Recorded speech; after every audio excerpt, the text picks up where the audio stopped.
Hello class 10. So today we are going to discuss respiration. पिछले section में हमने बात करी थी न्यूट्रिशन के ऊपर.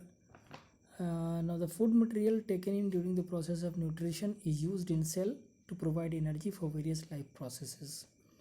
अब देखिए अलग अलग ऑर्गेनिज्म, डाइवर्स ऑर्गेनिज्म ये डिफरेंट वेज से इस काम को करते हैं.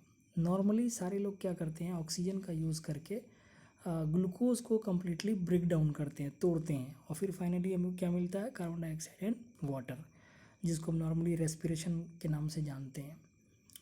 अब क्या होता है कि ये जो पाथवेज हैं, ज़रूरी नहीं है कि इसमें ऑक्सीजन का यूज़ हो ही. बिल्कुल यूज़ होगा, लेकिन हर हमेशा होगा ऐसा कोई ज़रूरी नहीं है. इसके आधार पर हम रेस्पिरेशन को दो पार्ट में बांटते हैं. The respiration that takes place in presence of oxygen, that is aerobic respiration, and जो एब्सेंस ऑफ ऑक्सीजन में होगा उसको एनारोबिक रेस्पिरेशन बोलेंगे.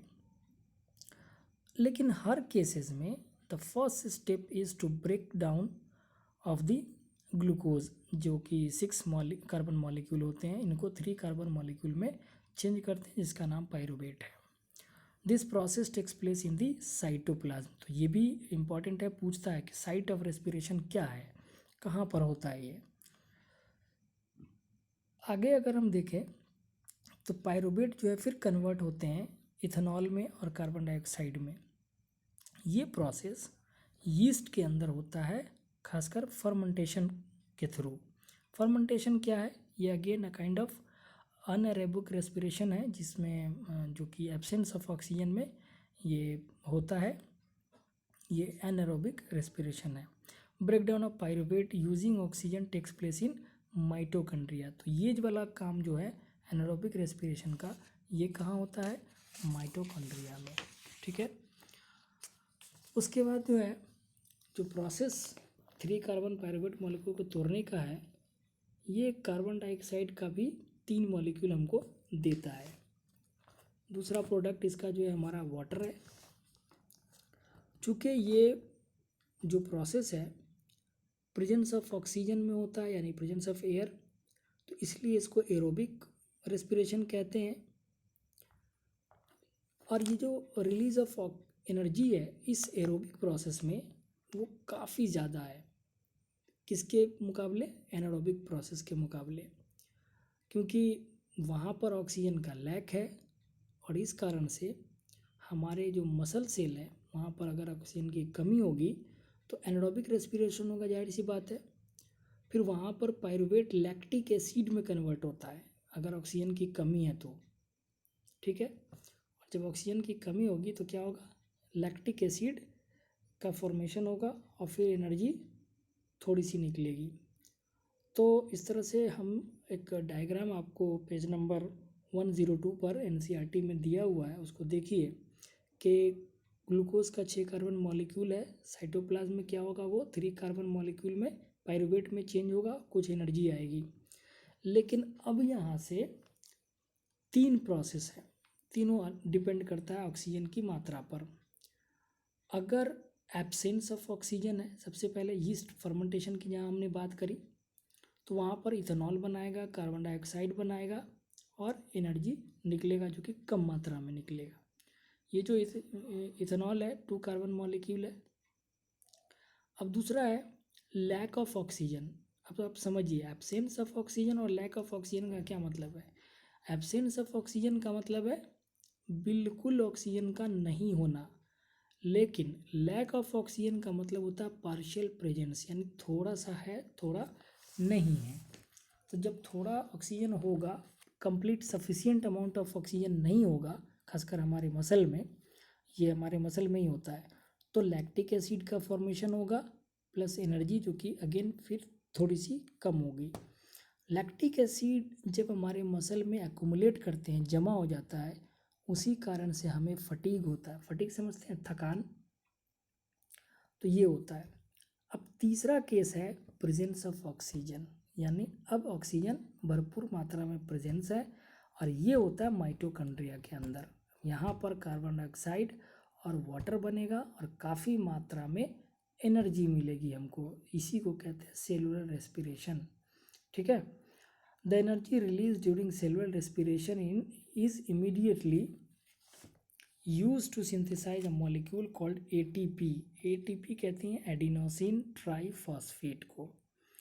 ये एडिनोसिन ट्राइफॉस्फेट क्या करता है, ये एक्चुअल में एनर्जी का स्टोर है, और ये एनर्जी का स्टोर जब टूटता है तो एडीपी यानी एडिनोसिन ट्राइफॉस्फेट अब डाइफॉस्फेट में टूटेगा, तो एक फॉस्फेट अलग बाहर निकला।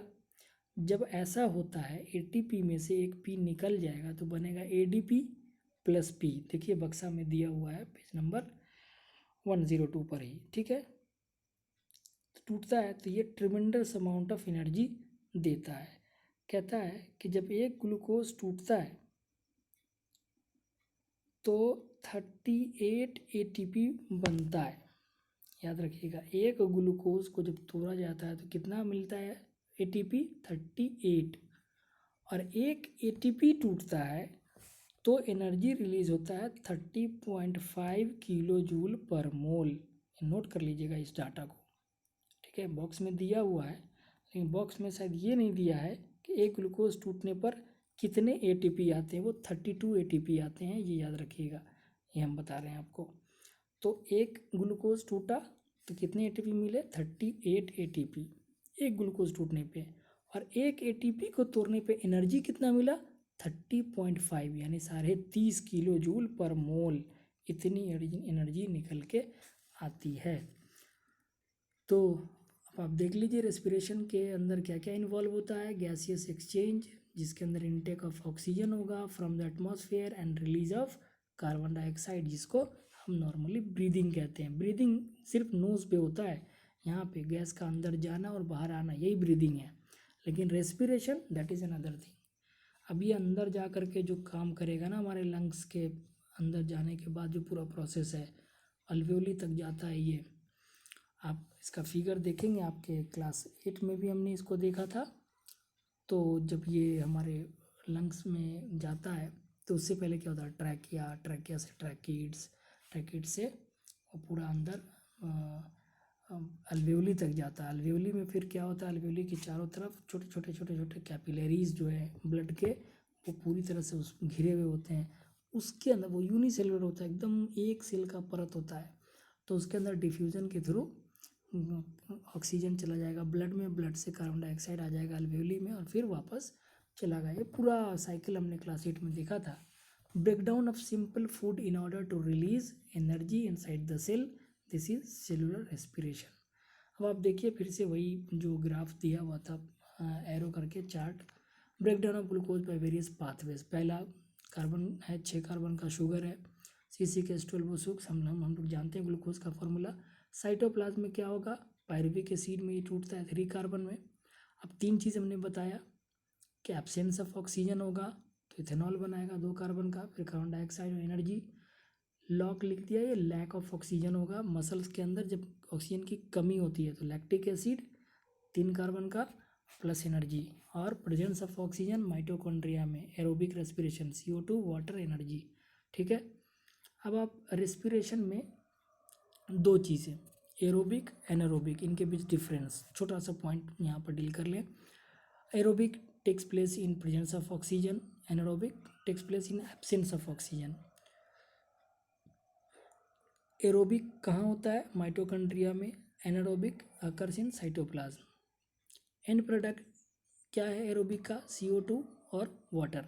इसका क्या है, डिपेंड करता है एंड प्रोडक्ट अल्कोहल या lactic acid, presence of oxygen के आधार पर। यदि एकदम कंप्लीट एब्सेंस है तब प्रोडक्ट आप जानते हैं इथेनॉल यानी अल्कोहल, और यदि पार्शियल प्रेजेंस है, थोड़ा है थोड़ा नहीं है, तो फिर लैक्टिक एसिड, जो कि फटीग देगा हमारे मसल्स में। देखते हैं वो मांसपेशियों में खिंचाव और क्या क्या सब, बहुत सारे एथलीट्स के अंदर, क्रिकेट प्लेयर के अंदर, सब के अंदर आप सुने होइएगा। Then we have more amount of energy is released because यहाँ पर प्रेजेंस ऑफ ऑक्सीजन होता है तो एनर्जी बहुत ज़्यादा रिलीज होता है। 38 ATP आते हैं, फिर एक ATP पे 30.5 किलो जूल पर मोल एनारोबिक में लेस एनर्जी रिलीज होते हैं, ठीक है। तो ये रहा हमारा।